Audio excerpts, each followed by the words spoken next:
Hi everybody. So I want to go over Module 6 with you.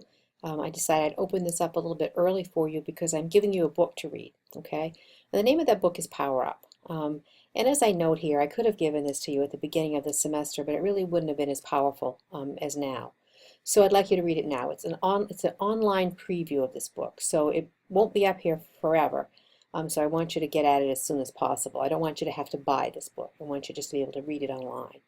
But you've been engaged all semester in thinking about how to teach with and through technology, how to use the internet for your professional development, and how to manage and balance traditional and digital learning. And it's taken some of you out of your comfort zone, and that's a really good thing. So this book, I'd like you to think about, and kind of take some notes about what you already know from experience and from this course. Take note of what strategies, resources, and tools we didn't cover. We certainly can't cover it all in one course, and we only touched the tip of the iceberg, folks. But I think about what some of the things in this book are talking about. Power Up is about, one-to-one.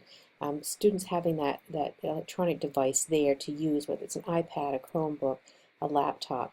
And think about how what you've learned in this course and what you might learn from this text will help you in the future. Think about maybe being a technology lead teacher, both in your classroom and in your school. Think about how you can teach students how to appropriately use technology, not only in school but in their personal life. So this book will be the basis for this discussion forum, and this week is the final discussion forum of the semester. So I want you to really spend some time with it. Okay, so and the book looks like this when you open it. There it is, Power Up, making the shift to one-to-one teaching and learning. And you can just click anywhere to open. You can zoom it in, you can zoom it out, and then click to drag the pages. So, oops, sorry about that. So, enjoy the book. I haven't read it all the way through, but I've read most of it. And then I want you to think about computer science. So computer programming is beyond the scope of this course, okay? But more and more teachers, not just technology teachers, but teachers in general, and way down to kindergarten, are bringing the concepts of computer science into the classroom. The Hour of Code is an annual event across the world. I'd like you to look at that link. Code.org is kind of a fun way. There's some really simple tutorials and applications. I tried out the one in Frozen. It was kind of fun. I'm sure that younger students could do better than I because I haven't been engaged in the computer science programming aspect. But I'm really curious about this, and so for my own professional development, I want to become more familiar with the ways in which we might encourage our students to become engaged with computer science and not just technology, of being able to write programs and being able to create applications. I think that's going to be an important growing part of being a computer technology teacher or just a teacher in general as we move forward. So I want you to spend a little bit of time with those two websites. There's also the website for the CSTA, Computer Science Teachers Association, and think about how you might, for yourself maybe, engage in some of these activities. And the code.org has all kinds of professional development opportunities to learn more about programming and coding. And just think about how you might use it. I'm not asking you to include this in your unit plan or anything like that. And I'm giving it to you later in the semester because I didn't want you to panic about maybe having to learn how to program or code. That's not the purpose. But any good computer technology course would help you think about computer science.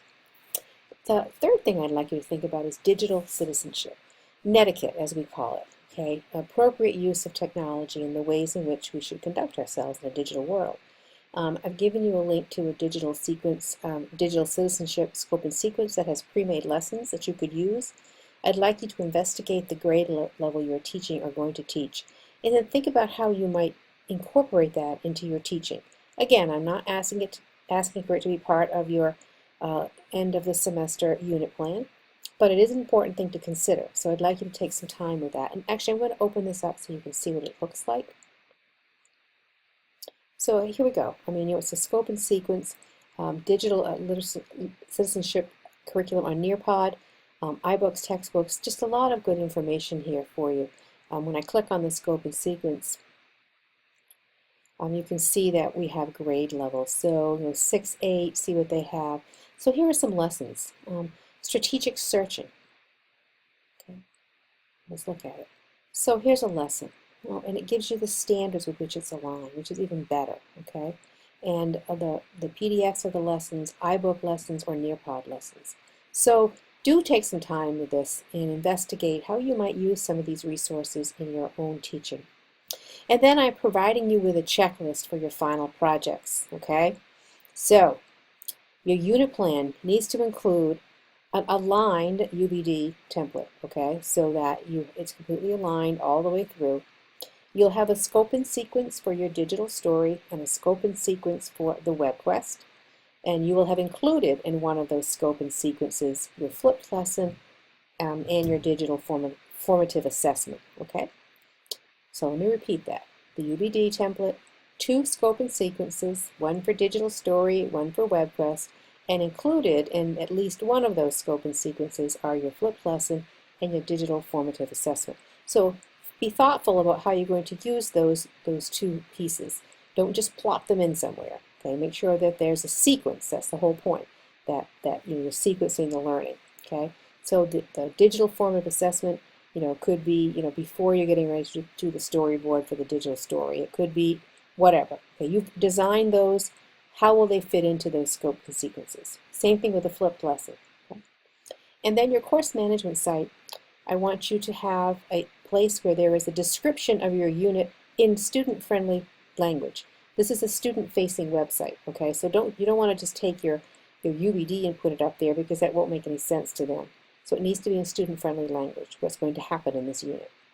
You're going to have some kind of a collaborative tool, whether that's the stream where students talk back and chat back and forth, whether it's a blog, whatever it is. There's some place for students to collaborate. Student-friendly syllabus or learning plan.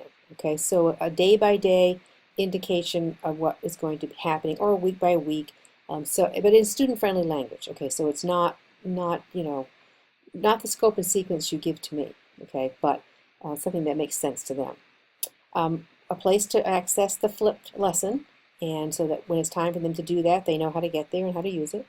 A place to put the assignments up for them, and then a place for some resources so that they can go to a certain page or area on your course management site to get resources for what they're doing.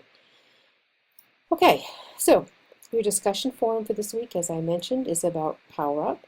And so after you've read it, I want you to think about those prompts that I gave above. Write about something you found in this text that you feel will be useful to you and why. Be specific and refer back to the text to help us locate it when you discuss it. So use page numbers. And then I'd like you to revise and polish your web quest. Okay, I've given you feedback on them.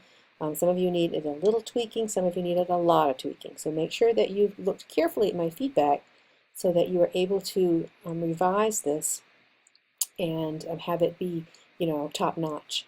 The Zoonal WebQuest rubric is attached here. Please look at that rubric and do a self-assessment to see if your WebQuest, is up to par with what this rubric is asking for. And there's no surprises here. There are things I've been talking about all semester and have been giving you information about in the feedback. Okay. Make sure you've aligned this WebQuest with your UBD, that it's fitting in there. In other words, if on your UBD you said the WebQuest was a summative assessment, make sure it truly is and that it's aligned with standards. I want this submitted to me for a grade by November 30th. Okay. Now this module goes over Thanksgiving because we have, that's coming up. So if I'm looking at the calendar, this begins on the 12th. It would normally end on the 26th, but that's Thanksgiving. So you get some extra time. You get Thanksgiving weekend. So it'll be Monday the 30th that things will be due. Okay? So the only work you have this week is to read, complete the discussion, and refine your web quest, and continue working on your CMS and your unit plan for submission the following week, I believe. And don't hold me on that because I don't have it in front of me, but I think it's due Module 7. So I'm going to open up Module 7 for you anyway, so you'll have all the modules open for you by the end of this day. And that will give you a chance to work ahead if you want to, and to get some work done over Thanksgiving. So with that, I'm going to say goodbye, and I hope to be talking with you soon.